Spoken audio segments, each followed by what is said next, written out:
Okay guys, I'm here today with the Bolo brothers. Huge honor for me, Danny Maira and Nick Salles. And guys, we're here in July, and Danny last month just got third place in the world's adult black belt IBJJF, which is probably the hardest competition with gi.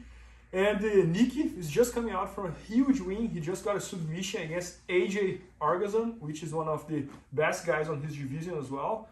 So super happy to have you guys here again. We're happy so much for having us. Yeah. Thank you. And guys, they're shooting an entire instructional all about the modern basics. So can you guys explain a little bit what you mean? Yeah, I think this is a very special and important course for us to make, because I think for a while there's been a lot of misconceptions about what the basics of jiu-jitsu should be. And we're really going to take the time to go through these misconceptions one by one and debunk them, so that people can essentially learn the jiu-jitsu that we believe kind of fits all body types, all ages, and doesn't really just kind of force people into a rabbit hole what's exclusive for a specific person, you know? So for example, we kind of talk about sit-up guard and how sit-up guard shouldn't be taught as a basic position in jiu-jitsu. And it's because we believe that it's a position that relies on athleticism and maybe relies exclusively on people who have a larger build or who has good balance or explosivity, and not so much a position you would want to teach like a 60-year-old woman or a 90-pound person, right?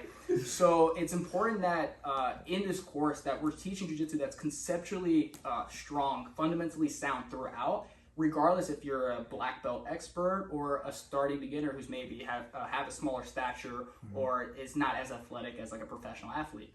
So that's really the message we're trying to drive home. And we were just talking here. I think this is a great idea because, man, in the last like 5-10 years, jiu-jitsu has evolved so much, like beating bolos, like lapels, heel hooks. Yeah. This is all different from like jiu-jitsu from like 2010. 100%. It's so crazy. It's like there's so much that's happened. Like you said, there's so much that's evolved, and so we really wanted to. Everybody says like, oh, like where should I start? How do I develop a good game? I want to be a competitor. I want to be high level. How can I do that? And it's like, well, there's no resource where you can say like, hey, here are the basics. Everybody says go learn the basics, but where? And how do you know which one are legit? And so we're bringing everything together in a nice, easily digestible, hopefully well-articulated package where you're not going to get bored listening to somebody just ramble on, but rather you can have like actionable things and checkpoints and concepts put in place. And you don't need to rely on athleticism like Nick was saying, or your age. It's going to be even better if you're older. You're going to need, if you have less athleticism, you're going to need a game that is well organized, relies on your skeletal system instead of your muscles, and your athleticism and your cardio. You can't rely on this stuff. And we believe it the same when we go and compete. So we just really try to bring our jiu-jitsu is what we believe is the most logical evolution of each position. And so we try to bring all those positions together in a nice, really condensed package. All our jiu-jitsu over the years that we've learned to just package it as tight as possible. And I think that's a really good point. With this course, we're not saying that these other positions are wrong or incorrect. We're just saying that there's a fundamentally more sound way to teach beginners of the sport. Like the margin for error is maybe if you play a seated guard position, like you were saying, it's not wrong or doesn't work, but it might. You know, the margin for error might be a little bit higher, whereas if you play with all your frames up, we'll say. Can we demonstrate? Yeah, I want to ask you guys to show some examples. So if you're teaching a beginner and you're going to teach them like a guard to start off with, right? It makes more logical sense to teach them a guard where they have maximized all their potential frames. So if I'm supine like so, look at how many frames I have. I have my hands to frame and prevent my partner from coming around my guard or through my guard. And I have my feet, which are the strongest and longest frames that I have to my availability. So compare this to a position where I am seated instead of supine, and I've essentially minimized my frames down to 2. And if I'm playing with a post, I've minimized it further to 1 frame. And so when you're teaching someone who's starting out, like Danny was saying, the margin for error is a lot more, because now instead of maximizing my frames and potentially stopping my opponent from passing my guard from multiple directions, I've taught them how to only stop them with 1 frame, which is probably to a beginner going to lead to more failures than success. So this is a good example of like, it's not wrong to play seated guard in a lot of cases, but if you're teaching a beginner, why teach them a position that's fundamentally flawed in the sense that You're choosing to only play with one frame as opposed to all your frames. Right.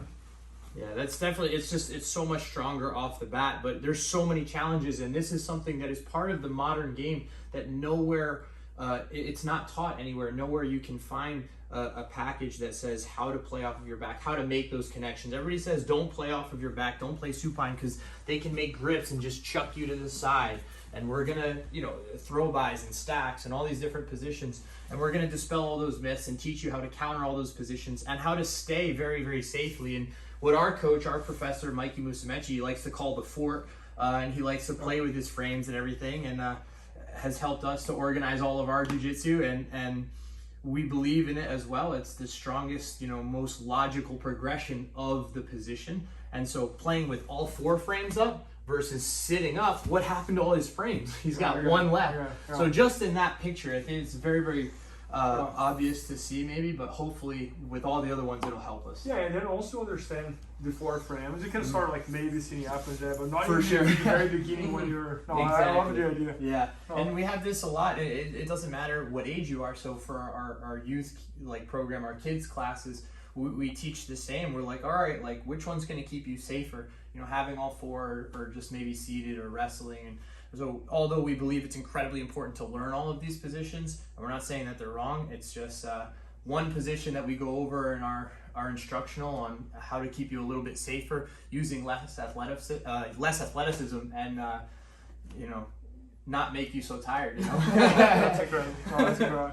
No, and we were just talking here like 10 minutes ago or so, and you guys were saying that besides your competition career, you guys also dream to have like a huge team. Mm-hmm. Yeah, we want to have like the best team ever to do it. We want to have an amazing superstar team full of athletes and world champions and everything. When we're done competing and hopefully achieving all those goals and being world champions ourselves.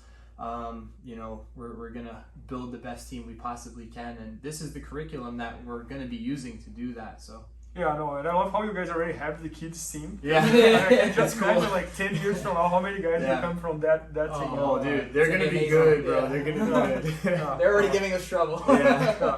No, that's incredible. So guys, Nikki and Danny just shot an entire instructional all about the modern basics. And I think they might be the best examples about that, because you guys played the Beery Bowler, you guys played the headquarters, everything. You guys are really deep in the modern game nowadays. So make sure to check that out. It's going to be at bjjfanatics.com, and maybe by the time you're watching, it's already there. So thanks so much. Thank you, Bernardo. Thanks so much. Thank you so much. Thank you. Please help me out to grow my YouTube channel. Just click subscribe. And to watch more videos, just click under see more videos. I hope you enjoyed. BJJFanatics.com. Use the promo code YouTubeFaria to get 10% off any instructional video. Improve your jiu-jitsu faster.